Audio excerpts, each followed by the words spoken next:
বলে? বালু ঝড়ের ভিতরে পড়ছিলাম, বালু ঝড়। কি একটা অবস্থা! জীবনে ফার্স্ট আমি হেলিকপ্টার সরাসরি নামতে দেখলাম।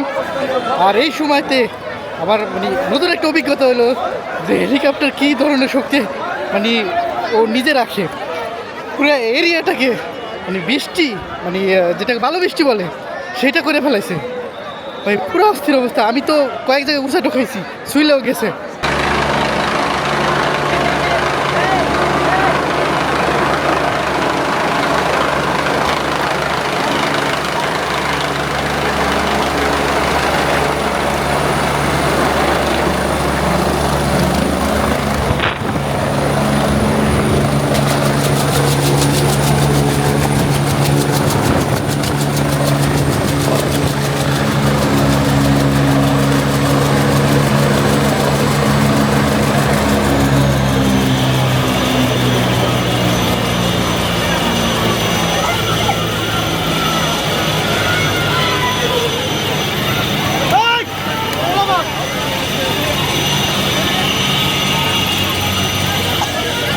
দর্শক দেখতে পাইলেন যে হেলিকপ্টার নামার সময় কি একটা অস্থির পরিবেশ হইল।